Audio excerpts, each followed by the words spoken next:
एक छोटे से कस्बे में रहने वाले 10 वर्षीय ओकायो को जूडो कराटे सीखने का बहुत शौक था।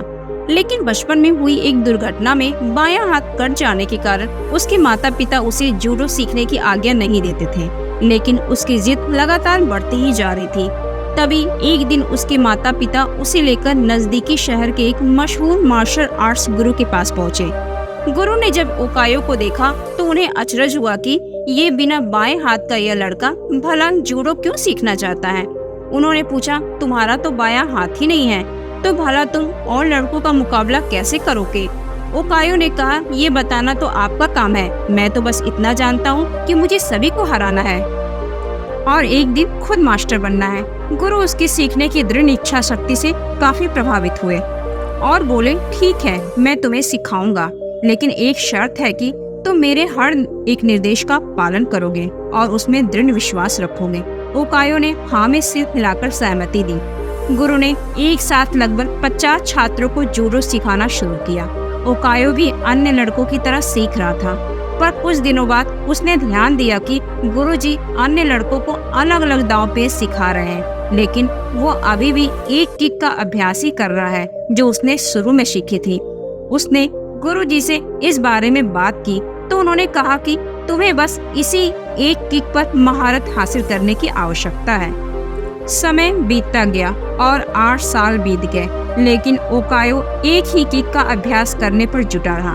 एक दिन गुरुजी ने सभी शिष्यों को बुलाया और बोले, मुझे आपको जो ज्ञान देना था वो मैं दे चुका हूँ और अब गुरुकुल की परंपरा के अनुसार सबसे अच्छे शिष्य का चुनाव एक प्रतिस्पर्धा के माध्यम से किया जाएगा।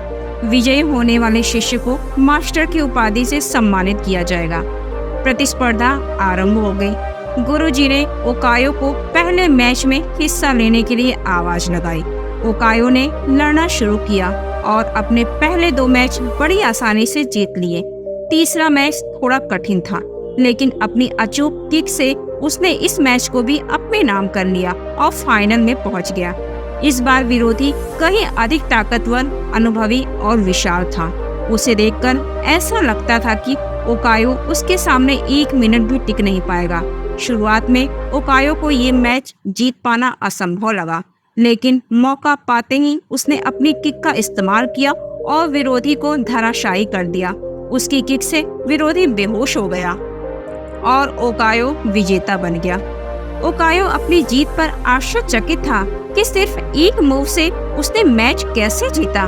तब गुरुजी ने उससे कहा कि तुम ये मैच 2 वजहों से जीते हो। पहली वजह कि तुमने जूडो की एक सबसे कठिन किक पर अपनी इतनी मास्टरी कर ली कि शायद ही इस दुनिया में कोई और ये किक इतनी दक्षता से मार पाए। दूसरी वजह कि इस किक से बचने का एक ही उपाय है और वो है विरोधी के बाएं हाथ को पकड़कर उसे जमीन पे गिराना, जो तुम्हारे साथ संभव नहीं था।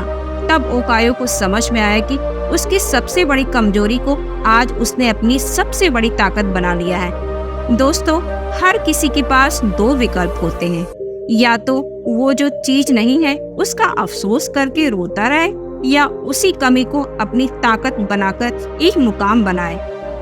ओकायो की दृढ़ शक्ति और विश्वास ने उसे विजेता बना दिया।